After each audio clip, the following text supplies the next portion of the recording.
Hello foodies, welcome to easy cooking with Sanju, जहाँ recipes हैं स्वाद भरी और सेहत भरी। आज मैं आपके लिए लेकर आई हूँ बहुत ही टेस्टी डिलीशियस, बिल्कुल मार्केट स्टाइल में बनने वाले मोहन थाल की रेसिपी, वो भी पूरी टिप्स एंड ट्रिक्स के साथ। और मैंने कोशिश किया फ्रेंड्स कि मैं बिल्कुल अच्छे से आपको एक एक स्टेप समझाऊँ।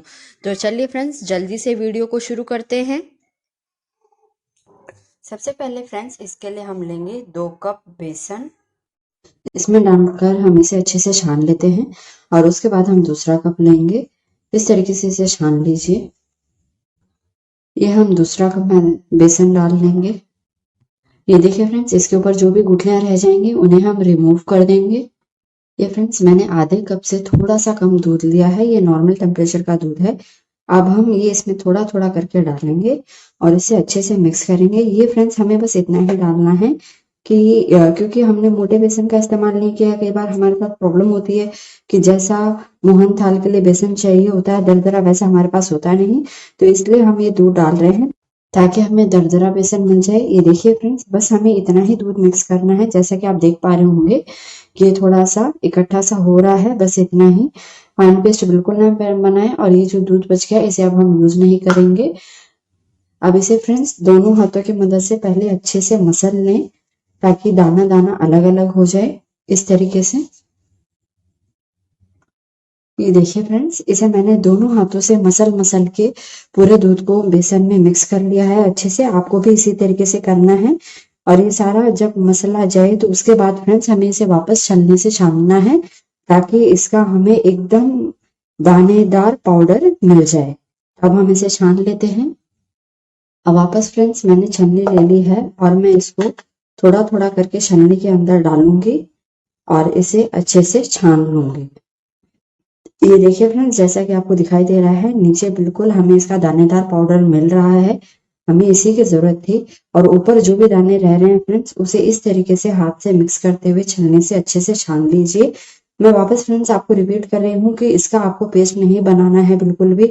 बस थोड़ा सा हमें दूध इसलिए यूज करना है ताकि वो सारे बेसन में अच्छे से मिक्स हो जाए।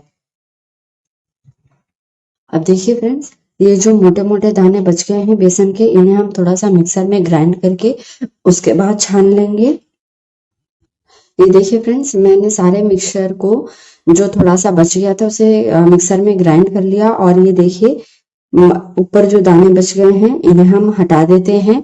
आप बिल्कुल भी टेंस्ड ना हो फ्रेंड्स। अगर आपका जो आपने बेसन में जो दूध मिलाया है और उसके मोटे दाने ऊपर रह जाते हैं, वो छन नहीं पाता है, तो उसे मिक्सर में 1-2 बार ग्राइंड करें। उसके बाद छन्नी से छाने और फिर ही उसका यूज करें। इससे आपका मोहन थाल दी बेस्ट बनेगा।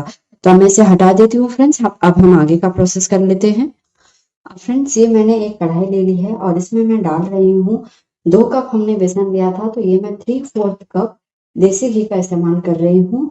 आप फ्रेंड्स चाहें तो डालडा घी में भी इसको बना सकते हैं। और अब हम पहले घी को मेल्ट कर लेते हैं। अभी फिलहाल मैंने फ्लेम को हाई कर रखा है ताकि घी मेल्ट हो जाए। उसके बाद हम फ्लेम को लो कर देंगे। देखिए फ्रेंड्स, घी पूरी तरह मेल्ट हो चुका है, तो फ्लेम को अब हम बिल्कुल लो कर देंगे। आपको फ्लेम को बिल्कुल भी हाई नहीं रखना है।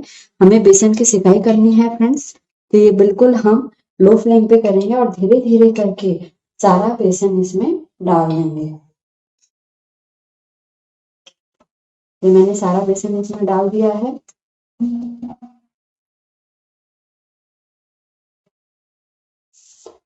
और फ्लेम को फ्रेंड्स बिल्कुल लो पे रखना है।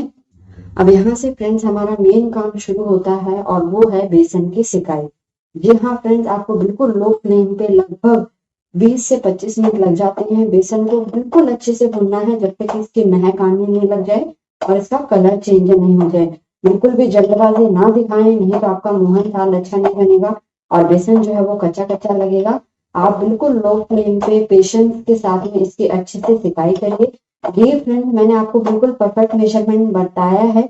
आप इससे ज्यादा घी का इस्तेमाल ना करें। अगर आपको थोड़ा बहुत भी लगता है तो 1 छोटी चम्मच आप और डाल सकते हैं, उससे ज्यादा बिल्कुल भी नहीं, क्योंकि आखिर में जाके जो बेसन है वो सारा घी रिलीज करता है। ये देखिए फ्रेंड्स, मैं आपको लगभग 15 मिनट बाद की सिचुएशन दिखा रही हूँ। ये बेसन का कलर देखिए कितना अच्छा हो चुका है। और पहले जैसे आपने देखा था बिल्कुल व्हाइटिश व्हाइटिश सा था, अब ये ब्राउनिश हो चुका है। और देखिए फ्रेंड्स, हमने घी भी परफेक्ट मेजरमेंट का डाला है। तो जो बेसन है पहले खुला खुला सा लग रहा था अलग अलग, और अब देखिए कैसे इकट्ठा सा हो गया है। इसने घी रिलीज करना शुरू कर दिया है। अब हम इसे 5 से 7 मिनट और अच्छे से भून लेंगे। इसकी जितनी भुनाई अच्छी होगी फ्रेंड्स उतना आपका मोहनथाल अच्छा बनेगा। बस 5 से 7 मिनट बाद इसे मैं आपको बताती हूँ आगे हमें क्या करना है। ये देखिए फ्रेंड्स, हमारे बेसन की अच्छे से भुनाई हो चुकी है और इसका टेक्सचर देखिए पहले से बिल्कुल अलग हो चुका है। मैं आपको बिल्कुल नजदीक से दिखाती हूँ। अब हम इसमें फ्रेंड्स, ये मैंने आधा कप दूध लिया है, इसमें मैंने केसर के रेशे मिक्स कर लिए थे। इसमें मैंने केसर के रेशे मिक्स कर लिए थे। अब ये हम धीरे धीरे करके इसमें डाल देंगे। बिल्कुल धीरे धीरे करके डालना है, एक साथ बिल्कुल भी नहीं डालना है। और इसे हम अच्छे से मिक्स करते जाएंगे। ये देखिए फ्रेंड्स, जैसे ही हम इसमें दूध डाल रहे हैं, जैसे इसमें बबल्स उठ रहे हैं, इसी से इसके परफेक्ट दाने बनेंगे। जब ये पहले वाला दूध सोख लेगा तब हम इसमें और दूध डालेंगे। ये देखिए फ्रेंड, सारा दूध हमने डाल दिया है। अब हम गैस के फ्लेम को बंद कर देंगे और चाशनी की तैयारी कर लेंगे। ये देखिए फ्रेंड्स, अब मैंने एक पैन ले लिया है, इसमें मैं डाल दूंगी 1 कप चीनी। जितना हमने बेसन लिया है उसके जस्ट हाफ आपको चीनी लेनी है। और ये इसमें मैं डाल देती हूँ आधा कप पानी। बिल्कुल चीनी का आधा आप इसमें डाल दीजिए। और अब हम गैस की फ्लेम को ऑन कर देंगे। गैस की फ्लेम को ज्यादा हाई पे मत रखें, लो टू मीडियम रखें और इसे धीरे धीरे चीनी को मेल्ट होने दीजिए। हमें इसकी एक तार की चाशनी बनानी है जिससे कि मोहनथाल अच्छे से जम के सेट हो जाए। ये देखिए फ्रेंड्स, हमारे जो सिरप हम तैयार कर रहे हैं उसमें अच्छा से उबाल आ चुका है। और जब तक चीनी मिक्स नहीं हो जाती तब तक इसे थोड़ा सा चला लीजिए। और उसके बाद हम चेक करेंगे कि इसमें एक तार की चाशनी बनी है या नहीं बनी है। ये देखिए फ्रेंड्स, हम चाशनी को चेक कर लेते हैं। ये थोड़ी सी चाशनी मैंने चम्मच में ले ली है। ये देखिए फ्रेंड्स, एक तार की चाशनी मैं आपको क्लियर दिखा रही हूँ बन चुकी है। अब हम गैस की फ्लेम को बंद कर देंगे। अब हमने जो चाशनी तैयार की है फ्रेंड्स, वो धीरे धीरे करके इस सारे मिक्सचर में डाल देंगे। ये देखिए, मैंने सारी चाशनी को इसमें डाल दिया है। और अब हम गैस की फ्लेम को ऑन कर देते हैं और इसे अच्छे से मिक्स कर लेते हैं। अब जब तक ये पैन छोड़ना स्टार्ट नहीं करता तब तक आप इसे अच्छे से मिक्स करते जाएं। इसका एक डो तैयार हो जाएगा फ्रेंड्स, और इसमें बिल्कुल भी ज्यादा टाइम नहीं लगता है, ये फटाफट से हो जाता है। फ्लेम को फ्रेंड्स मीडियम पे रखेंगे। ये देखिए फ्रेंड्स, हमारा मोहनथाल बनकर पूरी तरह तैयार हो चुका है। इसने पैन को छोड़ना स्टार्ट कर दिया है और मैं आपको चेक करके भी दिखा देती हूँ। हम थोड़ा सा जो डो है वो हाथ पर लेंगे। ये देखिए फ्रेंड्स, इस तरीके से इसकी एक बॉल बन रही है, इसका मतलब ये जमने के लिए पूरी तरह तैयार है। अब हम इसे ट्रे में निकाल लेते हैं। ये देखिए फ्रेंड्स, मैंने जो ट्रे है वो तैयार कर ली है और इसे बटर पेपर बिछाकर ग्रीस कर लिया है। यहाँ पे सबसे पहले मैं थोड़े से पिस्ता की कतरन डाल रही हूँ, इससे इसका लुक जो है फ्रेंड्स बहुत ही शानदार आएगा। ये मैं नीचे डाल रही हूँ ताकि वो इजी से उसके चिपक जाएंगे। ये देखिए, अब हम सारा जो मिक्सचर है वो उसको ट्रे में ट्रांसफर कर लेते हैं। ये देखिए, मैंने सारा जो डो है वो इसमें ट्रांसफर कर लिया है और अब हम इसे सेट कर लेते हैं। आप जैसा चाहें वैसे इसके पीसेस काट सकते हैं फ्रेंड्स। और अभी हम इसे सेट होने के लिए लगभग 1 से 2 घंटे के लिए रख देंगे। ये देखिए फ्रेंड्स, मैंने इसे बिल्कुल अच्छे से सेट कर दिया है। अब 2 से 3 घंटे बाद में मैं आपको इसके पीसेस करके दिखाती हूँ। मोहनथाल फ्रेंड्स सेट होकर तैयार हो चुका है। इसे लगभग मैंने 2 से 3 घंटे के लिए सेट होने के लिए छोड़ा था। अब हम इसे निकाल लेते हैं। बटर पेपर के कारण फ्रेंड्स ये बिल्कुल आसानी से निकल जाता है। अब हम इसका बटर पेपर उतार देते हैं फ्रेंड्स। ये देखिए कितना सुंदर लग रहा है ये। इसके ऊपर हमने जो पिस्ता की डेकोरेशन करी थी उसके कारण ये और भी अच्छा लग रहा है। अब मैं इसके ऊपर थोड़ा सा इसको और अच्छा लुक देने के लिए चांदी का वर्क लगा देती हूँ।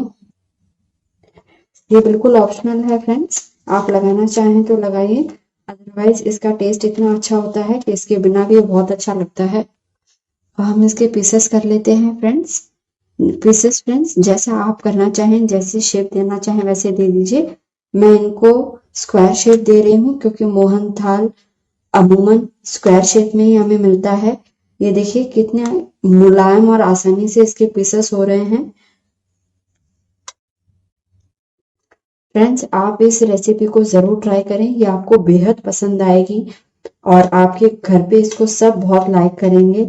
मैंने बहुत ही आसान तरीके से और पूरी टिप्स एंड ट्रिक्स के साथ आपको इसकी रेसिपी बताई है। उम्मीद है मेरी ये रेसिपी आपको बेहद पसंद आई होगी। मैं इसका बिल्कुल आपको टेक्सचर दिखा रही हूँ फ्रेंड्स, देखिए कितना दानेदार है और कितना एकदम क्लीन और शार्प ये पूरा कट हुआ है और बेहद मुलायम है। ये देखिए, तो ये आपको बेहद पसंद आएगा, आप इसे जरूर ट्राई करें। देखिए फ्रेंड्स मोहन थाल को मैंने सर्विंग डिश में निकाल लिया है और ये देखिए कितना सुंदर और कितना यमी लग रहा है। एक एक पीस इसका कितना क्लीन है, मैं आपको बिल्कुल नजदीक से दिखाती हूँ। तो फ्रेंड्स इस रेसिपी को ट्राई करना तो बनता है, आप इस रेसिपी को जरूर ट्राई करें फ्रेंड्स। और प्लीज प्लीज प्लीज अगर मेरी रेसिपी ट्राई करने के बाद में आपको पसंद आती है तो प्लीज ज्यादा से ज्यादा लाइक करें, शेयर करें और मेरे चैनल को सब्सक्राइब करना बिल्कुल भी ना भूलें। बेल आइकन प्रेस करके ऑल पर क्लिक जरूर करें जिससे मेरे आने वाले हर नए वीडियो का नोटिफिकेशन आपको सबसे पहले मिल सके। तो फ्रेंड्स आज के लिए बस इतना ही और एंजॉय कीजिए डिलीशियस मोहन थाल with all tips and tricks. फिर मिलते हैं एक नई रेसिपी के साथ में, तब तक के लिए take care and bye bye.